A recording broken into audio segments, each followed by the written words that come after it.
Winter fragrances are some people's favorite season of fragrances, and I can see why. They're very thick, powerful, more interesting than a lot of the other seasons, and today I want to show you the best in this category of fragrances. For a winter fragrance to get a 10 out of 10 score, it needs to have a scent profile that is well blended with fantastic ingredients. It needs to have a performance of at least 8 hours. Wearability needs to be at least 3 out of 4 seasons to get you more value for your money. And then finally, the price has to be right or excellent. We have 10 fragrances to discuss. Let's begin.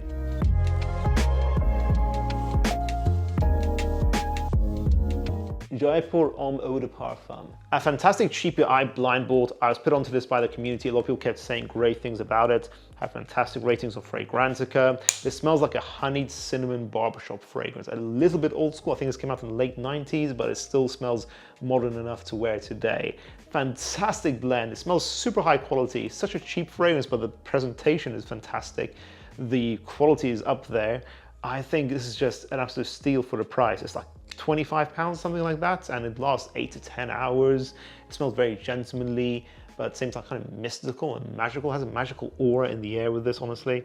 I kind of love it. I think it's kind of crazy good. I do think if you like barbershop scents, you will love this, but I think if you like warm, spicy, inviting barbershop scents, definitely. If you like fragrances like Naxos and Sartorial, there's a good chance you'll like this. Although Naxos is less professional than this. This is more like, I would say, a professional man's signature. Definitely good for the office as well. More for the cooler seasons. Probably not a summertime fragrance, but again, a fantastic cheapie. 10 out of 10 easily. Another fantastic cheapie, Turathi Brown by Afnan. I couldn't find Turathi Blue at a good price, so I saw Turathi Brown and I thought, I'm sure it's the same thing. You know, what could go wrong? That was a Tygar clone, the Turathi Blue. Turathi Brown is not that. It is a clone of Tuxedo instead by YSL. So it's spicy, it's rose-based, a little bit peppery, dark with patchouli in here, ambery, a warm, inviting signature, like a romantic signature, let's say. People who've worn Rochas Moustache, EDP, will know how versatile that fragrance can be.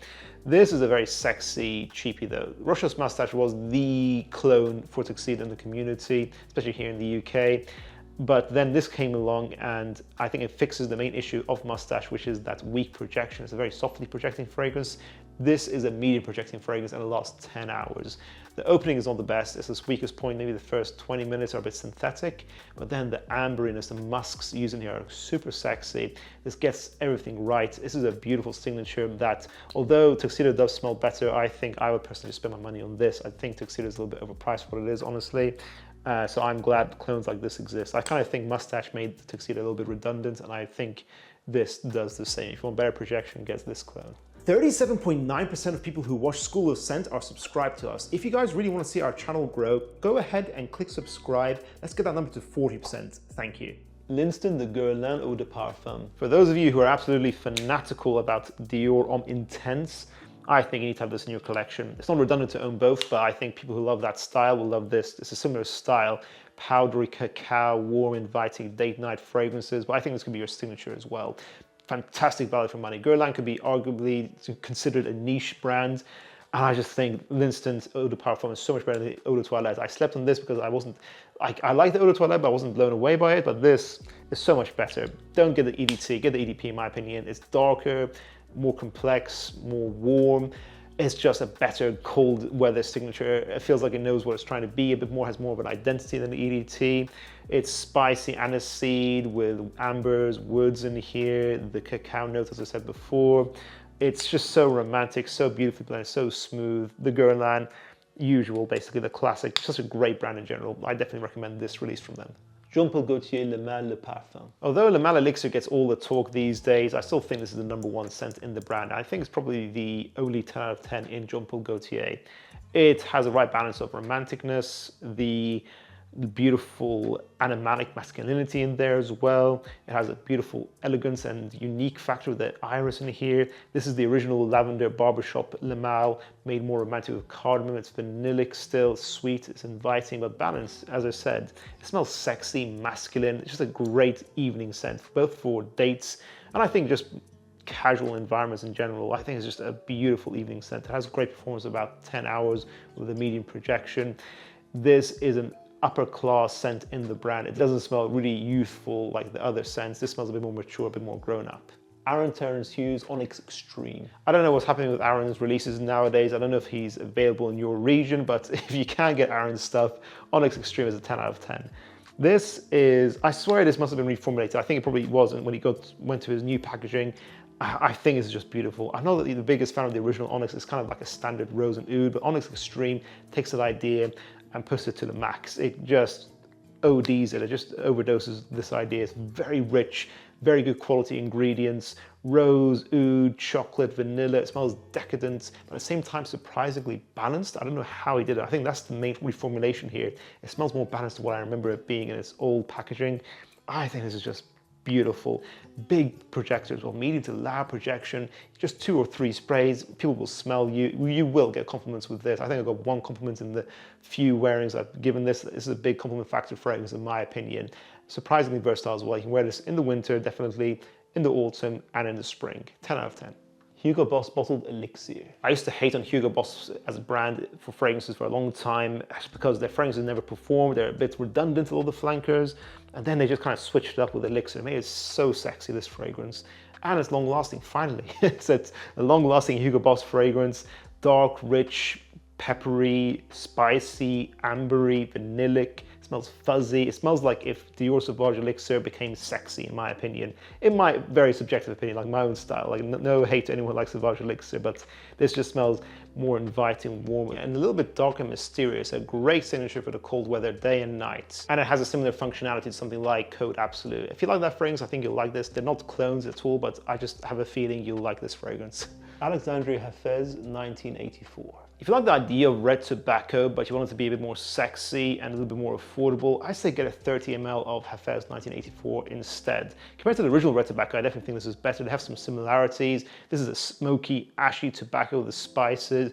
This goes more in a boozy direction. Has vanilla in here as well. So it does have some overlaps with red tobacco, but I think this is just better. I just think this is sexier. It smells Middle Eastern, really loud. This stuff grabs attention. This has got me a lot of compliments, a big compliment factor fragrance. If you want a head turner in a Middle Eastern, masculine, smoky tobacco way, Hafez 1984 should not be slept on.